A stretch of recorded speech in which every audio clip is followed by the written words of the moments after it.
سلام عشقای داداش، چطوری؟ عشقا من امروز نمی‌اومدم ویدیو دیگه بزنم. من فقط اومدم اینجا به تمام شما کالافتوزی عزیز تسلیت بگم، چون به سازنده کالافتوتی موبایل یه فرد مهمی رو از دست دادیم.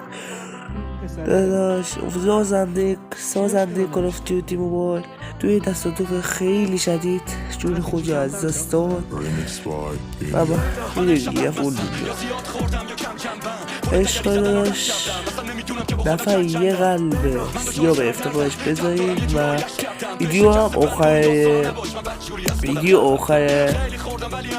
آخرش بیاد دیگه. ویدیو آخر ویدیو عشق خالی جلومو میگه منو نخوردم بری سیک بعد و علی نسخ توه دم ساقی گرم و سبد پرش این که زیاد خوردم این نظر توه هر پیک یه خبر نوه